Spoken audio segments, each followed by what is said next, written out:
오늘도 말씀과 기도로 이 자리에 오신 분들을 환영합니다. 오늘 함께 나눌 하나님 말씀은 욥기 38장 22절로부터 38절 말씀입니다. 인간이 알 수 없는 기후와 천체 현상. 지금부터 본문을 읽겠습니다. 내가 눈 곳간에 들어갔었느냐? 우박 창고를 보았느냐? 내가 환난 때와 교전과 전쟁의 날을 위하여 이것을 남겨두었노라. 광명이 어느 길로 뻗치며 동풍이 어느 길로 땅에 흩어지느냐? 누가 홍수를 위하여 물길을 터주었으며 우레와 번갯길을 내어주었느냐? 누가 사람 없는 땅에 사람 없는 광야에 비를 내리며 황무하고 황폐한 토지를 흡족하게 하여 연한 풀이 돋아나게 하였느냐? 비에게 아비가 있느냐? 이슬방울은 누가 낳았느냐? 얼음은 누구의 태에서 났느냐? 공중의 서리는 누가 낳았느냐? 물은 돌같이 굳어지고 깊은 바다의 수면은 얼어붙느니라. 내가 묘성을 메어 묶을 수 있으며 삼성의 띠를 풀 수 있겠느냐? 너는 별자리들을 각각 제때 이끌어낼 수 있으며 북두성을 다른 별들에게로 이끌어 갈 수 있겠느냐? 내가 하늘의 궤도를 아느냐? 하늘로 하여금 그 법칙을 땅에 베풀게 하겠느냐? 내가 목소리를 구름에까지 높여 넘치는 물이 내게 덮이게 하겠느냐? 내가 번개를 보내어 가게 하되 번개가 내게 우리가 여기 있나이다 하게 하겠느냐? 가슴 속의 지혜는 누가 준 것이냐? 수탉에게 슬기를 준 자가 누구냐? 누가 지혜로 구름의 수를 세겠느냐? 누가 하늘의 물주머리를 기울이겠느냐? 티끌이 덩어리를 이루며 흙덩이가 서로 붙게 하겠느냐? 본문 전체 이해와 본문 해석입니다. 지난 본문에서 하나님께서는 폭풍우 가운데 나타나셨습니다. 그리고 욥에게 책망을 하셨지요. 욥을 책망하신 이유는 그가 어둡다라고 말씀하신 것인데 이 말씀은 미련하여 앞을 분별하지 못한다 하는 의미를 담고 있었습니다. 또 지난 본문에서 하나님께서 욥에게 세상에 있는 것들 그리고 그 처음과 기초에 대하여 질문을 하셨지요. 땅과 물, 빛과 아침, 어둠 이런 것들에 대해서 우리 하나님이 물으셨습니다. 그리고 욥의 대답은 그 어느 것 하나 선명하게 대답한 것이 없었습니다. 오늘 본문에서도 하나님은 욥에게 질문하시고 욥의 미련함을 드러내고 계시지요. 하나님의 책망이 담겨 있는 오늘 본문 살펴보겠습니다. 첫 번째 문단은 22절로부터 24절 말씀입니다. 눈, 우박, 빛과 열. 하나님께서 세상에 있는 것들이 어떻게 기능하는지를 물으십니다. 그러니까 어떻게 이런 것들이 세상에 나타났느냐라고 하는 것이 아니라 사는 동안에 직접 대면하여 보았던 이러이러한 것들이 어떻게 작동하는지를 아느냐 그렇게 물으시는 것인데요. 그 예는 눈, 우박, 빛과 열에 대한 것을 예로 드시면서 질문하십니다. 그 눈과 우박이라고 하는 것이 어떻게 만들어지고 또 어떻게 내려지는지를 아느냐. 특별히 하나님께서 표현하시기를 하늘 저장 창고에서 어떻게 나오는지 아느냐 이렇게 물으시지요. 이것은 하나님께서 눈과 우박을 때로 자연현상으로 그러나 때로는 징벌의 상징으로도 사용하셨기 때문입니다. 이뿐 아니라 빛과 뜨거운 열에 대해서도 주님은 물으셨는데요. 이스라엘 사람들 입장에서 보자면 빛이나 뜨거운 열은 동풍을 일컫는 표현이 됩니다. 그러니까 아라비아 사막에서부터 불어오는 이 동풍이 어떻게 해서 일어나는지 그리고 그것이 빛과 열을 어떻게 전달하는지 아느냐 이렇게 물으신 것이지요. 이 모든 질문에 대한 대답은 모릅니다 라고 하는 것이 답이 되고 있습니다. 아는 것이 아무것도 없음에도 마치 우리는 다 아는 것처럼 그동안 교만했었음을 하나님께서 나타내고 계시는 것이지요. 눈, 우박, 빛과 열에 대해 알고 있는 것이 있느냐 질문하시는 첫 번째 문단 말씀입니다. 둘째 문단은 25절에서부터 30절입니다. 비와 물들에 대한 말씀이지요. 물과 관련된 것이 둘째 문단에 등장을 하는데요.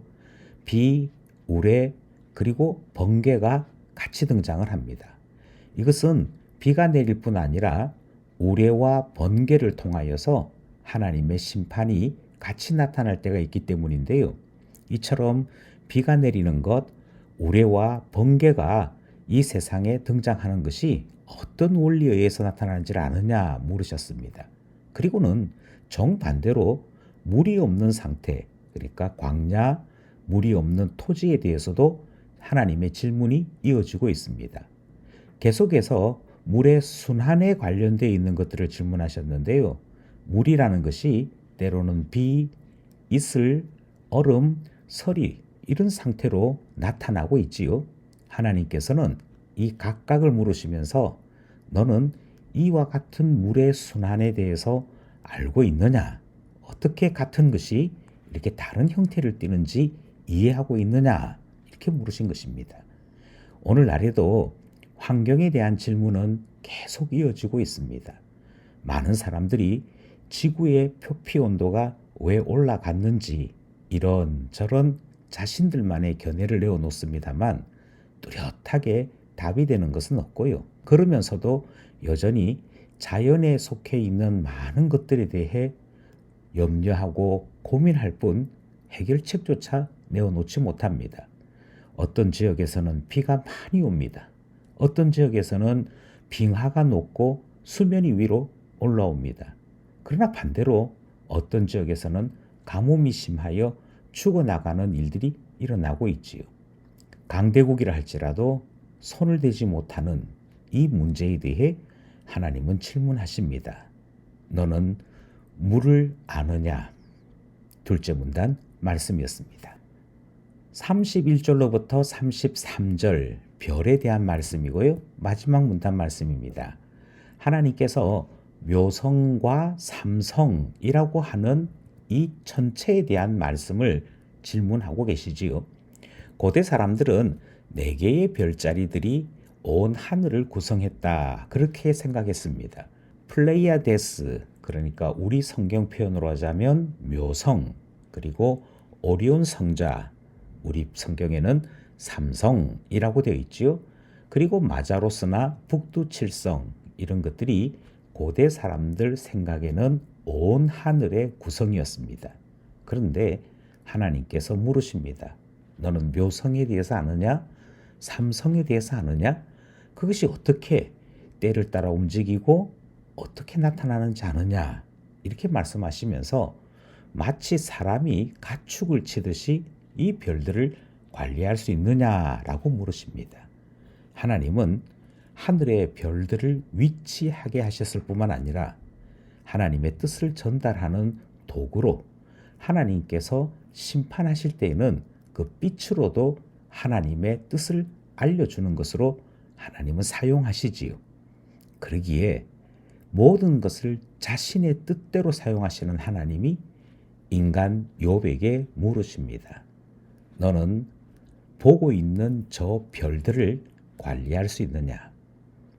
욥의 대답은 분명하지요. 아니요, 그렇지 못합니다.